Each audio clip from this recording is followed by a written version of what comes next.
Hello students, आज हम अपना वेक्टर एनालिसिस का पोर्शन आगे बढ़ाएंगे और अपने जो वेक्टर प्रोडक्ट का यूज़ देखेंगे, एप्लीकेशन देखेंगे कि किस तरीके से वेक्टर प्रोडक्ट क्या होता है, दो वेक्टर्स का यूज़ किया जाता है। हमें पता है कि जैसे अगर बात करूं मैं vector A cross vector B की, तो कितना होता है आपका modulus of vector A into modulus of vector B into sine theta. Is that clear? Of N cap, ये नॉर्मल सा है। अगर मैं इसे ऐसा यूज़ करूं, ए क्रॉस बी बोलूँ, तो आप यहाँ क्या लिख सकते हैं, इसे modulus of A into modulus of B into sine theta. Is that clear? In short I can say about that one, A cross vector B is equal to होता है ए बी साइन थीटा। समझ पा रहे हैं ना आप? इस तरीके से आप इसे समझ सकते हैं। ये मैग्नीट्यूड में ए का मैग्नीट्यूड है और ये क्या है, बी साइन थीटा है। इस तरीके से आप इसे लिख सकते हैं। इसका उल्टा भी पॉसिबल है, जैसे कि हमने किसके लिए डॉट प्रोडक्ट की सिचुएशन में लिखा था। मान लेते हैं ये आपका वेक्टर ए है, ठीक है, और यहाँ पर क्या है भाई, आपका ये वेक्टर बी है। समझ पा रहे हैं ना आप? और इनके बीच का कितना एंगल, थीटा है। Is that clear? तो मान लेते हैं इसका मॉडुलस कितना होगा, आपका ए होगा, और इसका मॉडुलस कितना होगा, बी होगा। पर मैं अगर बोलूँ यहाँ से इस तरीके से ड्रॉ करना चाहूँ, तो दैट लाइन विल बी क्या होगी मेरी, B sine theta. Is that clear? You know why? Because that is perpendicular upon hypotenuse. Clear है? तो अगर मैं बात करूँ इस लाइन की, तो ये लाइन जो है, अगर मैं इसे पूरा एक पैरेललोग्राम क्या कर दूँ, कंप्लीट कर दूँ, इससे समझिएगा ध्यान से। अगर मैं इसे पूरा एक पैरेललोग्राम कंप्लीट कर दूं, now you can understand, adjust कर लीजिएगा। तो ये आपकी साइड हो गई जो बोलना चाहो आप, और ये किसकी जैसे हो गई, आपकी हाइट हो गई। हो गई कि नहीं हो गई? आपकी क्या हो गई, हाइट। Is that clear? और मान लेते हैं आपकी ये क्या हो गई, साइड हो गई। आप जो बोलना चाहें इसे बोल सकते हैं। तो अगर मैं बोलूँ area of parallelogram, area of parallelogram कितना होगा भाई अपना, लेंथ इंटू विड्थ, पता है ना आपको? आखिर है तो क्या मतलब, हाइट साइड इंटू क्या हो जाएगी आपकी हाइट। तो कितना आ जाएगा आपका A into B sine theta, और इसे क्या लिख सकते हैं, modulus of A cross B. Is that clear what I am saying? तो modulus of A cross B actually में हमें क्या देगा, एरिया ऑफ पैरेललोग्राम दे देगा। ये बहुत आसानी से आप समझ गए। दो वेक्टर दिए होंगे आपको, अगर आप उनको ए क्रॉस बी निकालेंगे तो आप एक्चुअल में उससे बन रहे दो पैरेललोग्राम जो हैं, ठीक है ना, सॉरी, जो उससे बन रहे जो पैरेललोग्राम है उनकी दो एडजेसेंट साइड अगर आप उन्हें कंसीडर करते हो, तो क्या हो जाएगा आपका, उसका पैरेललोग्राम का एरिया निकल जाएगा। यहाँ पर ए और बी जो हैं एक्चुअल में अगर मैं बात करूँ तो ये पैरेललोग्राम की एडजेसेंट साइड्स को शो कर रही हैं। ठीक है, आप इस तरीके से इसे समझ सकते हैं। अगर जैसे ये आपका रेक्टेंगल हो या स्क्वायर टाइप का हो, ठीक ना, रेक्टेंगल बोल देता हूँ मैं, तो उस समय पे क्या होगा, उनके बीच का एंगल जो होगा कितना होगा, 90 डिग्री हो जाएगा। तब भी हमारे लिए वही काम करेगा, ए और ये बी। Is that clear? ये भी एक आपका पैरेललोग्राम है, तो क्या बोलेंगे आप इसे, ए क्रॉस बी का मॉडुलस। Is that clear? आपका यहाँ पर साइन थीटा जो है वो साइन 90 में कन्वर्ट होकर 1 हो जाएगा। अगर मैं बोलूँ आपसे राइट एंगल ट्राइंगल के बारे में निकालिए, राइट एंगल ट्राइंगल है आपका, यानी ट्राइंगल है, उसका एरिया आपको निकालना है। तो ये आपका पैरेललोग्राम है, कोई इशू है नहीं आपको। ये मान लो तो साइड हमारी ए है, ये हमारी कौन सी है, बी है, तो ये भी हमारी बी ही होगी, और ये हमारी कौन सी होगी, ए होगी, कोई इशू नहीं। तो एरिया ऑफ पैरेललोग्राम कितना होगा भाई, आपका होगा कितना, एरिया ऑफ पैरेललोग्राम। समझ में आया ना? एरिया ऑफ पैरेललोग्राम कितना हो जाएगा आपका, modulus of A cross B. पर अगर मैं आपसे बोलूं कि राइट एंगल ट्राइंगल निकालिए, तो राइट एंगल ट्राइंगल के लिए करेंगे क्या आप, ये करेंगे ना आधा। आप समझ रहे, इसका आधा हो गया कि नहीं हो गया? अब just think about that one, that is the half. तो area of triangle, area of triangle कितना होगा आपका, हाफ ऑफ, बोलिए जरा, A cross B. Is that clear? That will be your area of parallelogram, sorry area of triangle.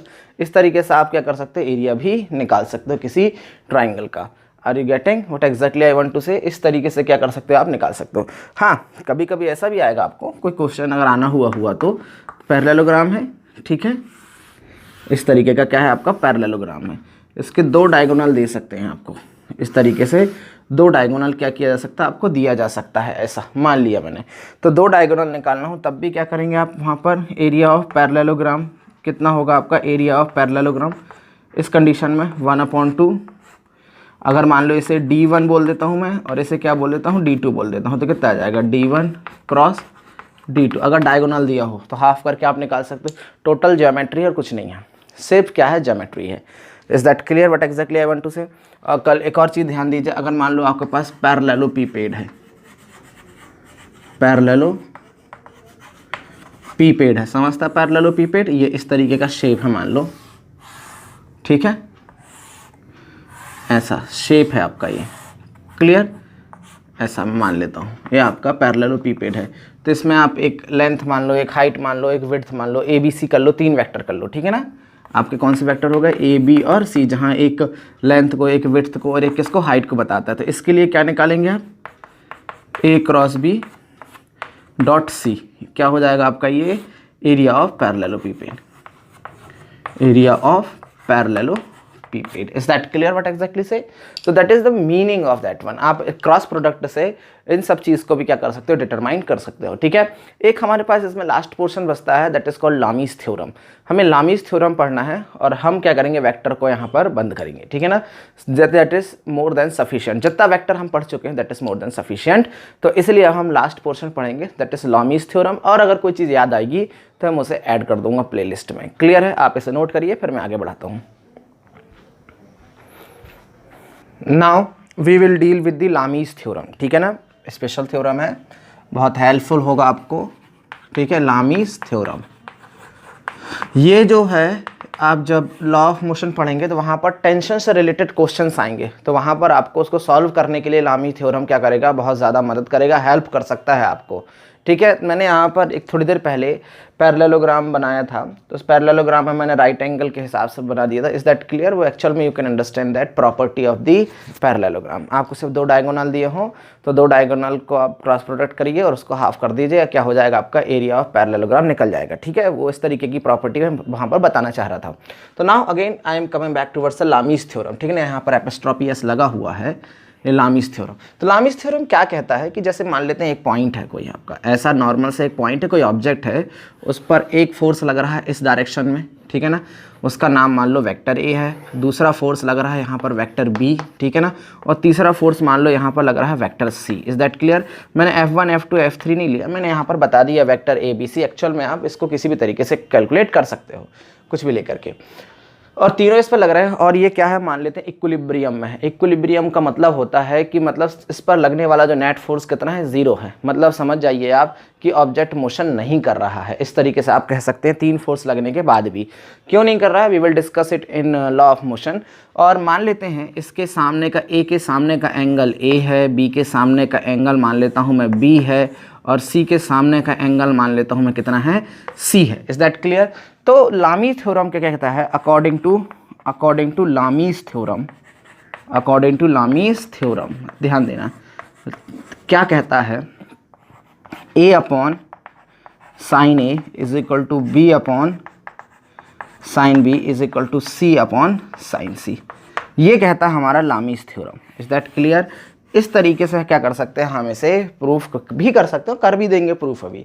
ये हमारा बोलता है। इसका मतलब ये है कि अगर मान लेते हो, अगर आपको इनमें से किसी एक के बीच का, 2-3 के बीच का एंगल पता हो, ए बी सी में किसी चीज़ की ये वैल्यू मालूम हो, तो आप सारे के सारे क्या कर सकते हो, कैलकुलेट कर सकते हो, ठीक है। अभी इसका जब हम एप्लीकेशन समझेंगे, रियल लाइफ एप्लीकेशन, या जब इससे रिलेटेड न्यूमेरिकल करेंगे, then you will understand the meaning of this one, what is the reason, what is the factor hidden behind this one. Is that clear? We will find out that. Now the next situation, how can we say that it is true or not? So now listen that. मैं इसके लिए एक triangle बनाता हूँ आपका, ठीक है। Triangle आपको पता है, ट्राइंगल बनाने के लिए एंटी क्लॉकवाइज सिचुएशन को यूज़ करते हैं। ट्रिग्नोमेट्री में आपने पढ़ा होगा, ठीक है, मैथमेटिक्स में 10th क्लास में, 11th क्लास में, जहाँ पर भी देखा होगा आपने ऐसा। तो मैं इसे एक्सटेंड कर देता हूँ यहाँ पर, इसे एक्सटेंड कर देता हूँ यहाँ पर, और इसे एक्सटेंड कर देता हूँ यहाँ पर। ये मेरी मान लो साइड ए है, तो इसके सामने का एंगल क्या हो जाएगा, ए। अगर ये मेरी साइड बी है तो इसके सामने का एंगल क्या हो जाएगा, मेरा बी। और अगर ये साइड सी है तो इसके सामने का एंगल कितना हो जाएगा, मेरा सी। मैंने मान लिया। तो इसके एक्सटीरियर एंगल की यदि बात करूँ, सो दैट विल बी कितना होगा, 180 minus C. That will be कितना होगा भाई, 180 माइनस ए, ठीक है। एंड दैट विल बी, कोई रॉकेट साइंस नहीं है, क्लियर है, इस तरीके से, ठीक है। आपको ये समझ में आ गया होगा। इक्विलिब्रियम में है तो तीनों कैसे हैं, सेम ऑर्डर में है। और हमें मालूम है अगर 3 वेक्टर सेम ऑर्डर में हो तो हमें क्या मिलेगा, A plus B plus C is equal to 0. I have already explained you in triangle law and in polygon law of vector addition. मैं वहाँ पर इसको एक्सप्लेन कर चुका हूँ। ध्यान दीजिएगा, वेक्टर ए और वेक्टर बी के बीच का एंगल कितना है, 180 माइनस सी। मैं आपको बता चुका हूँ, अगर सेम ऑर्डर में हो तो एंगल बाहर वाले को कैलकुलेट करते हैं, अंदर वाले को कैलकुलेट ना करेंगे। तो ए के सामने का एंगल ए, बी के सामने का बी और सी के सामने का मैंने एंगल कितना कर दिया, सी कर दिया। नॉर्मल सिचुएशन है। मैं यहाँ से ट्रांसफ़र कर देता हूँ सी को, तो क्या मिलेगा मेरे को, A plus B is equal to minus C. दोनों तरफ मैं सी का क्या कर देता हूँ, क्रॉस प्रोडक्ट कर देता हूँ।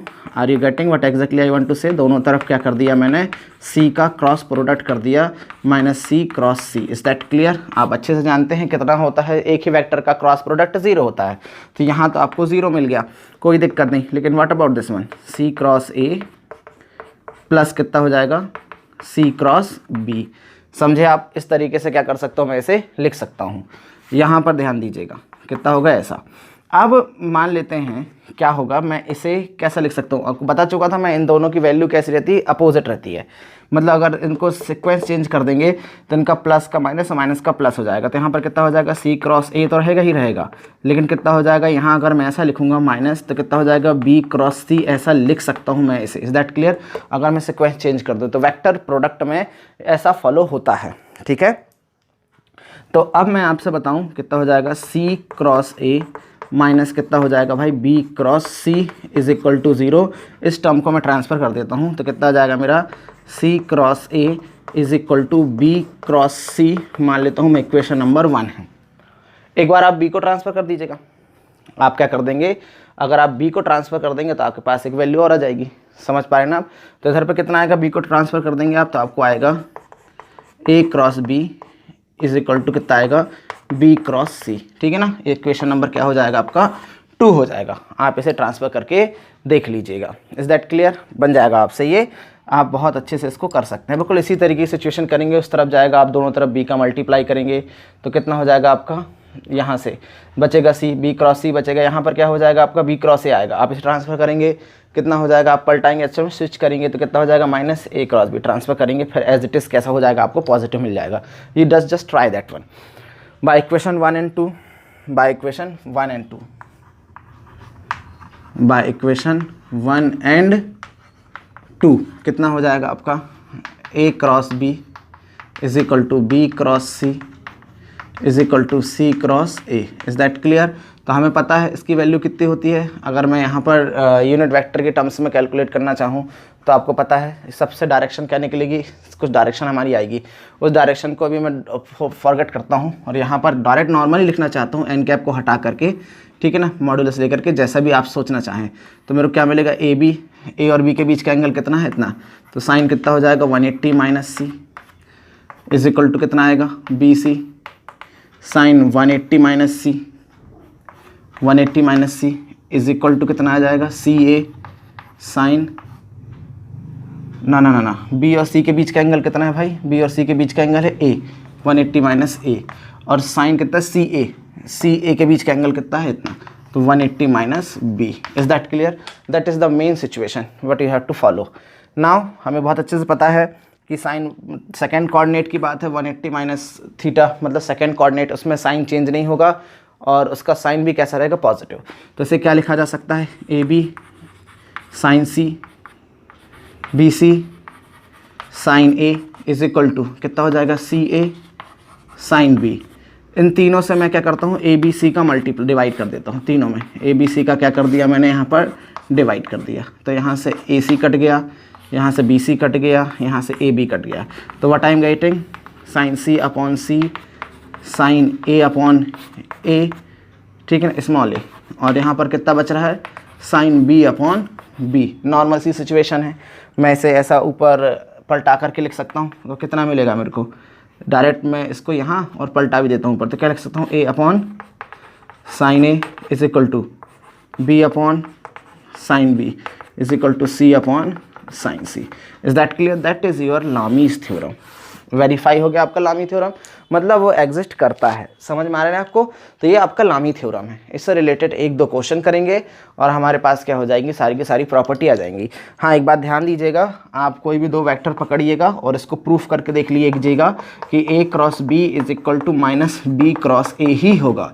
अगर आपने उसको चेंज कर दिया तो डायरेक्शन क्या हो जाएगी, चेंज हो जाएगी। Magnitude can be same but do you know direction will be opposite to each other, that is why I have taken like this. आप प्रूफ करके देख लीजिए, किसी वेक्टर को दो वेक्टर का क्रॉस प्रोडक्ट निकालिएगा, उसका आप रिवर्स करके देखेंगे तो आपको डायरेक्शन ऐसी मिलेगी। क्लियर, आप इसे नोट करिए। फिर इससे रिलेटेड मैं आपको क्या कराता हूँ, क्वेश्चन कराता हूँ।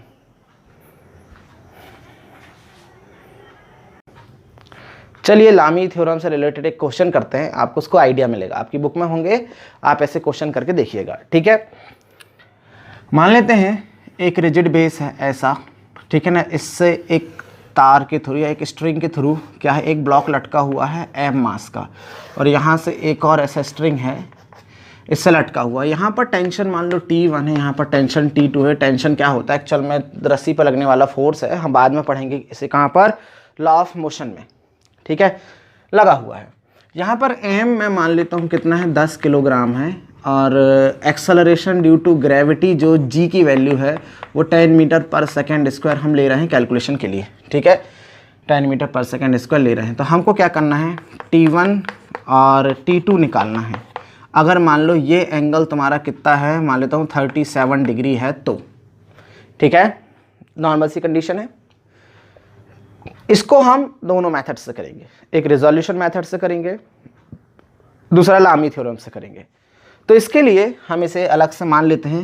ये मान लेते हैं हमारा m मास है, ठीक है, इस तरफ हमारा लग रहा है T2 और इस तरफ लग रहा है हमारा T1, कोई दिक्कत है नहीं यहाँ पर। ठीक है, तो जैसे ये आपको पता है, मैं इसको ऐसा ड्रॉ कर सकता हूँ। नीचे की तरफ क्या लग रहा है, मेरा mg वेट लगेगा, जो कि 10 × 10 होगा, mass 10, gravity acceleration due to gravity 10, मतलब कि 100 न्यूटन नीचे की तरफ लगेगा इस मास m पर।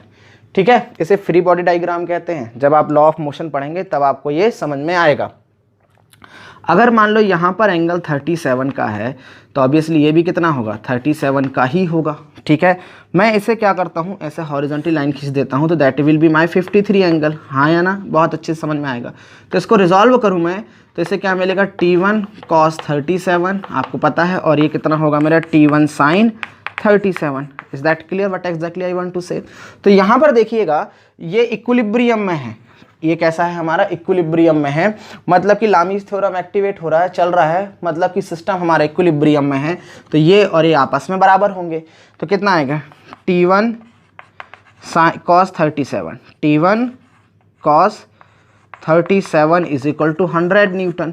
तो भाई T1 37 की वैल्यू कितनी होती है, 4/5 इज इक्वल टू 100। ट्रांसफर करोगे आप, T1 इज इक्वल टू कितना हो जाएगा तुम्हारा, 125 Newton. Is that clear. Calculation कर लेना आप, कोई रॉकेट साइंस है नहीं, नॉर्मल सी कैलकुलेशन है। अब यहाँ पर देखो, ये इसको बैलेंस कर देगा तो कितना होगा, T1 sin 37 is equal to T2। T1 की वैल्यू कितनी है भाई, 125, sin 37 कितना होता है, 3/5, और T2 कैंसिल कर दें 25, बोले तो T2 इज इक्वल टू कितना आ जाएगा, 75 न्यूटन। समझे, दोनों निकल के आ गए। ये नॉर्मल सी सिचुएशन थी। लेकिन अगर मैं बोलूँ with the help of Lami's theorem, you can also use here Lami's theorem. कैसे यूज़ करेंगे, देखो ये कितना हो जाएगा, ये 90 डिग्री है, पता है ना, ये भी कितना है 90 डिग्री है, और ये भी कितना है 90 डिग्री है। समझ में आ रहा है ना आपको, क्लियर है। तो यहाँ ज़रा समझिएगा, ठीक है, ये मेरा मान लो T2 है, कोई दिक्कत नहीं, ये मेरा मान लो T1 है, ठीक है ना, और ये मेरा मान लो mg है, mg मतलब वही 100। Is that clear, Newton. ऐसा, तो यहाँ देखो T1 और T2 के बीच का एंगल कितना हो जाएगा, 90 + 37, बोले तो 127 डिग्री। मेरी बात समझे आप, ठीक है। यहाँ देखो ये कितना हो जाएगा, 90 + 53, समझ रहे हो, और यहाँ पर कितना हो जाएगा, ये 90। क्लियर, लामीज थ्योरम, इसके अपॉन में ये, इसके अपॉन में ये, इसके अपॉन में, सामने सामने वाले एंगल चले जाते हैं अपॉन में, तो कितना मिलेगा मेरे को, T1 upon sin 90, T1 upon sin 90 is equal to कितना बचेगा, T2 अपॉन sin 90 + 53। समझ रहे हो, और यहाँ कितना मिलेगा, 100 अपॉन कितना हो जाएगा, sin 90 + 37। ठीक है, सॉल्व करो आपके लिए, इन दोनों को ले लो, फिर इन दोनों को ले लो, आप जैसा चाहो वैसा ले सकते हो। तो ये कितना हो जाएगा, T1 अपॉन कुछ नहीं 1, ठीक है ना, sin 90 1 होता है। T2 अपॉन कितना होगा भाई, ये sin 90 प्लस 53 cos 53 हो जाएगा, cos 53 और कितना हो जाएगा ये 100 अपॉन साइन कितना 90 प्लस 37 तो कितना हो जाएगा cos 37। डन, इतना।